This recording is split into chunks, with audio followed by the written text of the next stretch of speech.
¿Tendrías alguna propuesta si te conviertes en presidente de la República para combatir al narco? Sí, primero, Javier, entender que es de los principales problemas que hoy tenemos en México. 2017, tú lo sabes, terminó como el año con más violencia, por lo menos en los últimos 20 años. Así es. Es decir, hace 20 años que no había tanta violencia como la que hoy estamos viviendo.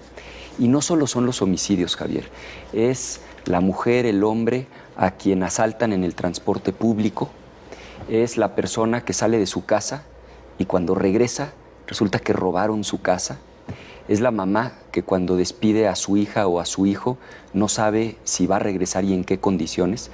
Fíjate, estuve en Zacatlán, en Puebla, hace unos días. A mí, de las cosas que más me impactan, Javier, es cuando se me acerca una mamá de un desaparecido, como me ocurrió hace unos días, con la foto de su hijo en la mano, temblando, llorando.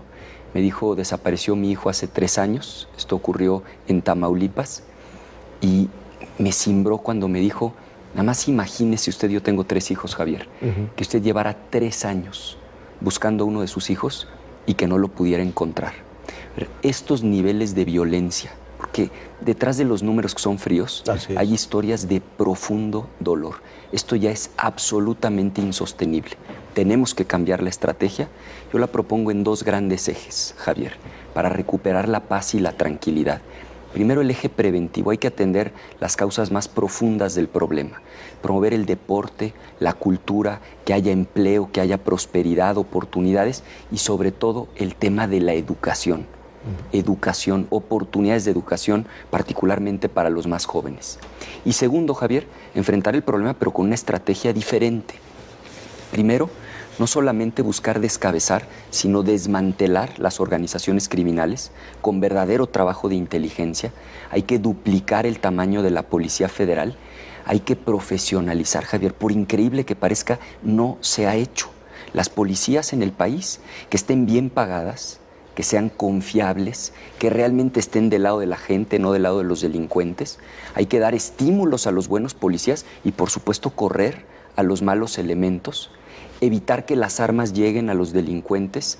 Abro un pequeño paréntesis, esto implica replantear nuestra relación con Estados Unidos. No sé si la gente lo sepa, pero cada año entran de Estados Unidos a México, tú lo sabes muy bien, 200,000 armas de manera ilegal. Y por supuesto, seguir apoyándonos, Javier, del Ejército y de la Marina, en tanto contemos con policías que sean verdaderamente confiables, que estén bien preparadas y que tengamos la certeza que están del lado de la gente. Es una absoluta prioridad, yo diría ya con nivel de urgencia, el cambiar la estrategia y recuperar la paz y la tranquilidad, que las familias vuelvan a vivir con seguridad en nuestro país. Voy a trabajar incansablemente para lograrlo. Nos dices cambiar la estrategia, aunque esta propuesta se parece a lo que hemos escuchado. El control de confianza para los policías, si se plantea el mando único, en fin, hemos escuchado en varias ocasiones el tener mejores policías, mejor equipados, mejor pagados, y hoy tenemos municipios que ni siquiera tienen un solo policía o que tienen 3 o 4 policías sin posibilidad de enfrentar al crimen organizado. Tienes toda la razón y déjame decirte 2 cosas. La primera, por increíble que parezca, Javier, llevamos 10 años hablando de esto y no se ha hecho.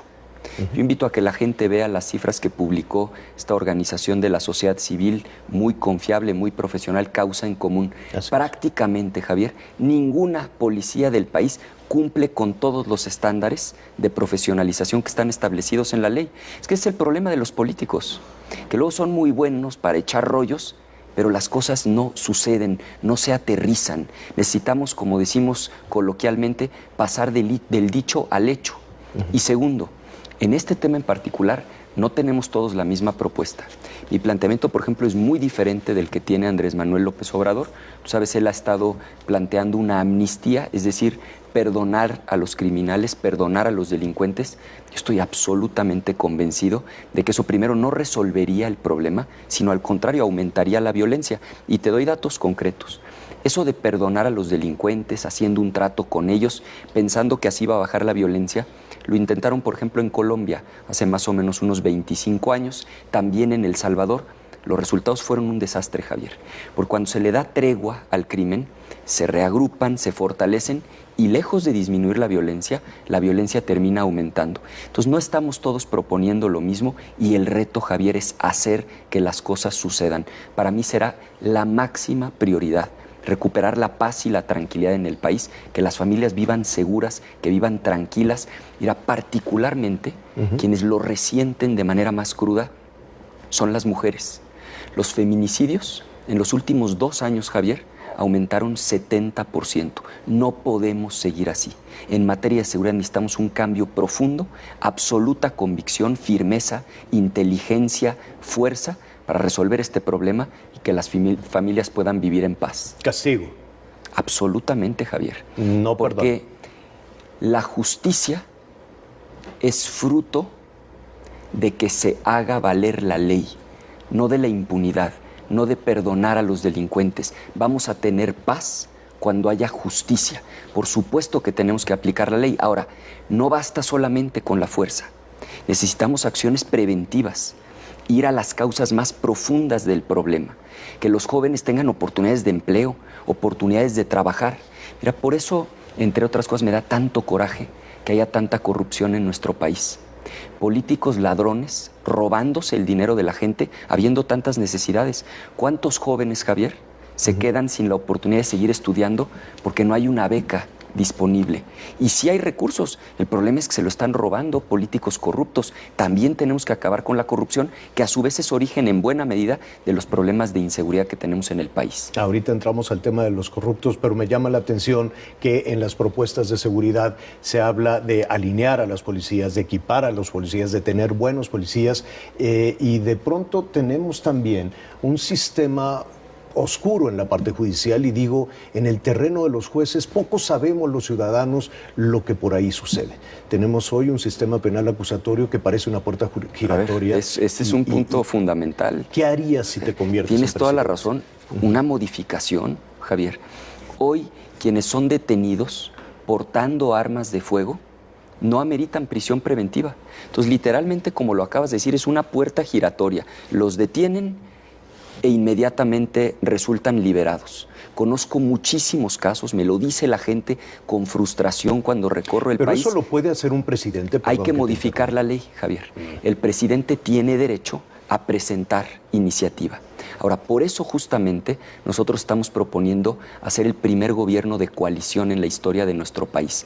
Es decir, negociar una mayoría en el Congreso para que podamos durante el sexenio contar con una mayoría para que lo que hoy tú y yo estamos platicando no quede nada más en palabras, sino que verdaderamente pueda ser aprobado en el Congreso y la ley aplique. Y este tema que acabas de plantear es fundamental. Necesitamos que los delincuentes se queden en la cárcel, que los dejen de estar liberando. Hay casos verdaderamente patéticos. Acabo de ver uno en el caso de Puebla, Javier. Una persona fue detenido, lo liberaron, esto ocurrió en el mes de noviembre pasado. Un mes después, la misma persona asalta un negocio, mata a un padre de familia de 51 años, la misma persona que un mes antes había sido detenida y había sido liberada. Eso ya no puede pasar.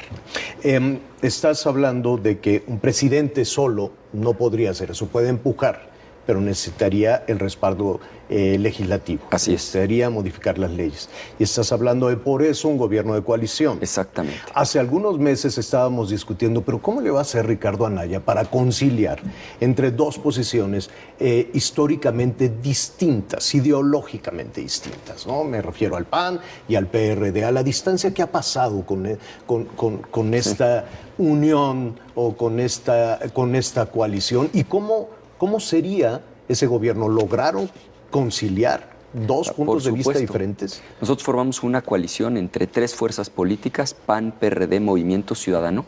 Fíjate, Javier, nosotros estudiamos las mejores prácticas a nivel internacional. El caso específico de Chile, de Alemania, donde partidos que históricamente habían competido se sientan a la mesa, unen fuerzas, cada partido pone lo mejor de sus principios y cuando se gana la elección forman un gobierno de coalición con mayoría que permite justamente que no se traben las propuestas, que lo que se está planteando, que lo que hoy le estamos ofreciendo a la gente, lo podamos hacer realidad. Entonces, si nosotros estamos proponiendo el primer gobierno de coalición, es un cambio muy profundo. Es un cambio de régimen, implica acabar con esta idea del presidente todopoderoso para pasar a un presidente que realmente rinde cuentas a la sociedad y al propio Congreso. Ricardo Anaya, a propósito de este conciliar diferentes puntos de vista en una coalición, anoche en este espacio te dijeron populista. ¿Para qué le doy vueltas? Te digo así directo. Estuvo aquí Andrés Manuel López Obrador y dijo, Ricardo Anaya es populista porque dice que va a bajar el precio de la gasolina.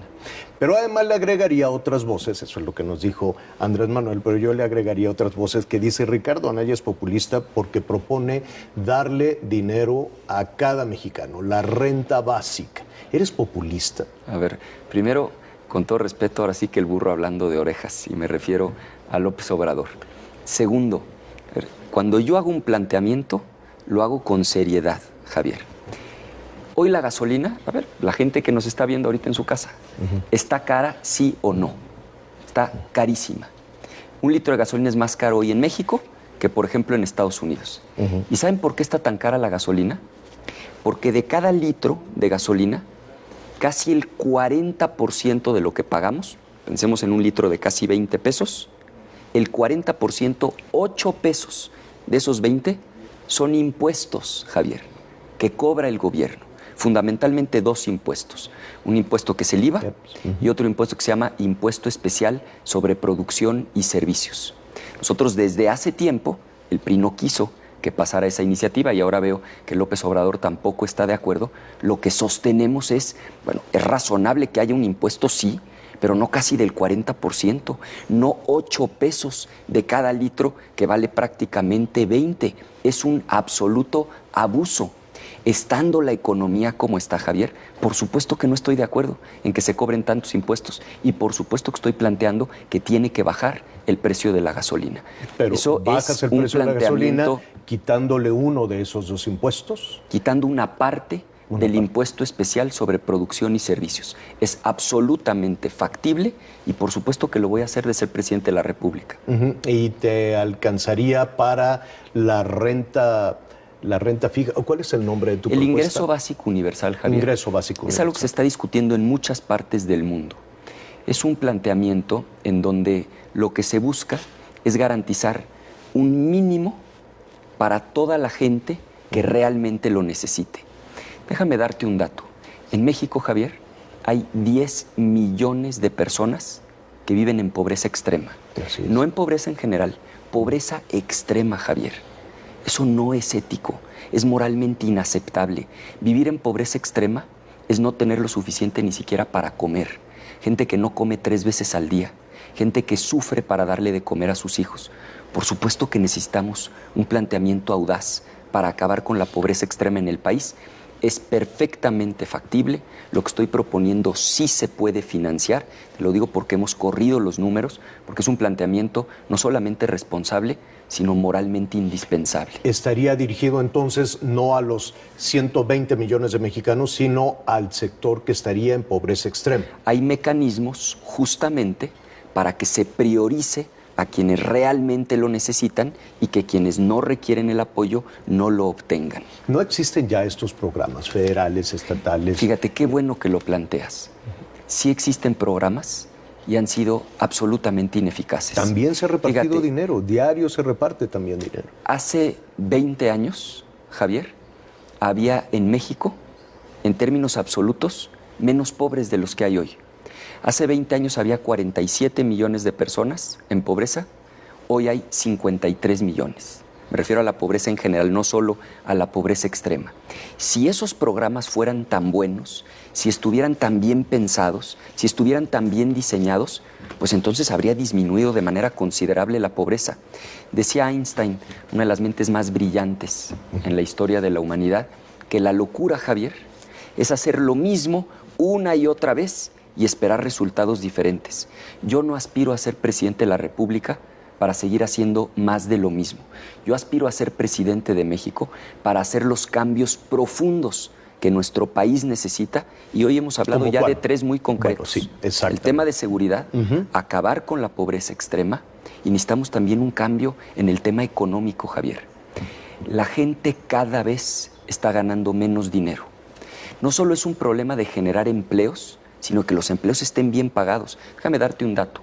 La mitad de la gente que tiene trabajo en el país hoy gana menos de 2 salarios mínimos. ¿Qué familia, Javier, puede vivir dignamente con menos de 160 pesos al día? ¿Qué estamos proponiendo? Varias cosas, empezando por aumentar el salario mínimo. Oye, Javier, no es justo que tengamos uno de los salarios mínimos más bajos de todos los países de América Latina. Ni siquiera estoy comparando con Estados Unidos, con Canadá, con Alemania. Con el resto de América Latina, prácticamente el salario mínimo más bajo. ¿Qué estamos proponiendo? Aumentarlo de inmediato a 100 pesos y en el transcurso de los primeros años del gobierno, aumentarlo al doble. Es absolutamente factible. Los países donde se ha hecho han tenido buenos resultados. No basta con aumentar el salario mínimo. También necesitamos promover el crecimiento económico y ahí hay otra diferencia importantísima con Andrés Manuel. Tú lo has dicho en tu noticiero, tanto en el radio, en la televisión, trae un pleito enorme con los empresarios. A mí no me interesa defender a los empresarios. El problema es que cuando en otras partes del mundo, quien aspira a gobernar, no se diga, cuando alguien ya está gobernando, se pelea de manera frontal con los empresarios, con quienes generan empleos, les ha dicho que son una minoría rapaz. Lo que sucede es que se pierde confianza, se caen las inversiones y los que pagan los platos rotos son los trabajadores. A mí no me importa si se quiere pelear él con los empresarios. Lo que sí me preocupa mucho es que se pierdan empleos en el país. Lo que nosotros hemos hecho, y tú lo sabes, donde nosotros gobernamos, nuestra coalición, la economía crece al doble que donde gobiernan otros partidos. ¿Por qué? Porque sabemos cómo hacerlo.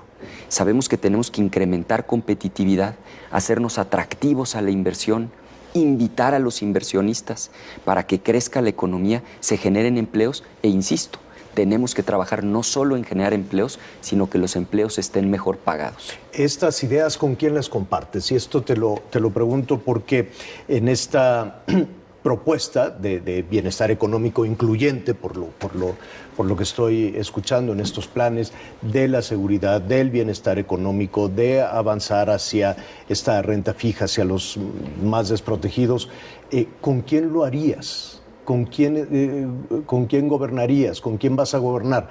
No hemos escuchado todavía nombres de hombres o mujeres que te acompañarían en un gabinete en caso de convertirte en presidente. A ver, esa es una gran pregunta, Javier. Yo voy a gobernar con las personas más honestas y más talentosas de nuestro país. Algo que ha hecho mucho daño es la política de cuates. Cuando el político se rodea de sus amigos y con ellos forma el gobierno. Yo no voy a hacer eso. Voy a buscar a la gente más honrada, a la gente más talentosa, a la gente más capaz, a la gente más experimentada para formar un gobierno verdaderamente robusto, verdaderamente talentoso. Porque el reto, Javier, es convertir las buenas ideas en políticas públicas que en los hechos, en la realidad, transformen la vida de la gente. ¿Has pensado en alguien? Porque eso ayuda también a tomar una decisión. ¿Tienes algún nombre? ¿Tienes alguna idea? He pensado en muchas personas, Javier. Yo creo que este no es el momento de anunciar gabinetes. Probablemente más adelante anunciemos algunos nombres. Creo que lo fundamental ahora es el compromiso, la convicción de acabar con esta política de andar gobernando con los amigos y con los cuates y buscar realmente a la gente más talentosa de nuestro país. Y así lo voy a hacer. Hace algunos años, y evidentemente el país ha cambiado, el perfil de los candidatos también ha cambiado, pero fue inevitable acordarme, en su momento le pregunté a Vicente Fox, y recurrió a un headhunter. ¿Tú harías lo mismo? ¿A un buscador de talento para encontrar a las personas más talentosas e integrar tu gobierno? No creo tanto en esa figura. Creo que más bien lo que tenemos que hacer es identificar por área, ejemplo, en materia económica, claro, en materia de seguridad, en materia de combate a la pobreza, quiénes son las personas con la trayectoria más honorable, las personas que tienen experiencia, que ya han dado resultados. Ajá. Hay gente valiosísima en las organizaciones de la sociedad civil. Yo sí creo en la sociedad civil. La convicción, Javier, es gobernar con las mejores y con los mejores. Finalmente, Ricardo, las propuestas en algún punto coinciden, ¿no? Todos queremos seguridad, todos queremos prosperidad económica, todos queremos tener certeza en el futuro de este país. Las propuestas podrían parecerse, pero los candidatos son iguales también. No, las personas somos distintas, pero además, Javier, tenemos propuestas que ya en los cómo son diferentes. Porque podemos coincidir en el diagnóstico. Cualquiera que abra los ojos reconoce que es absolutamente insostenible el nivel de violencia que tenemos en el país, la inseguridad, el robo. Pero la diferencia está en qué proponemos para resolver el problema. Te pongo un ejemplo muy concreto. Andrés Manuel ha estado planteando este tema de la amnistía, el perdón a los delincuentes. Yo planteo algo completamente diferente, un cambio de estrategia totalmente distinto a lo que hoy se está haciendo, pero de ninguna manera perdonar delincuentes, porque sé que hay evidencia de que eso, lejos de resolver el problema, lo agrava. En materia de justicia, él propone que el presidente directamente pueda nombrar al fiscal, que es el que investiga los delitos. Yo estoy en contra de eso. Yo creo que el fiscal debe ser verdaderamente autónomo, independiente, para que inclusive, Javier, puede investigar al propio presidente de la República si el presidente comete una falta grave, un acto de corrupción durante el tiempo de su encargo. Entonces puede haber coincidencias a nivel del diagnóstico, a nivel de la realidad que estamos viendo, de los problemas que podemos describir, pero tenemos ideas muy distintas de cómo resolverlos. Yo, Javier, voy a trabajar estos prácticamente 55 días que nos quedan con todas mis fuerzas para ganarme la confianza de la gente y para poder darle a México el mejor gobierno que hayamos tenido. Un gobierno honesto, un gobierno que se conduzca con principios, con valores, con ética, y un gobierno que sea eficaz, que verdaderamente resuelva los problemas de la gente. Esa es mi convicción. Voy a entregar alma, corazón y vida en este asunto, porque estoy convencido de que tenemos un país extraordinario, Javier, con muchísimos recursos, con gente valiosísima. Lo que ha faltado es un gobierno que se conduzca con honestidad, que sea eficaz, que esté a la altura de las circunstancias. Eso es lo que me he propuesto. Agradezco la oportunidad y le pido a la gente su confianza, que logremos este cambio profundo que México necesita, que lo hagamos bien, que lo hagamos con entusiasmo, que lo hagamos con mucha alegría y que tengamos el gobierno que México se merece.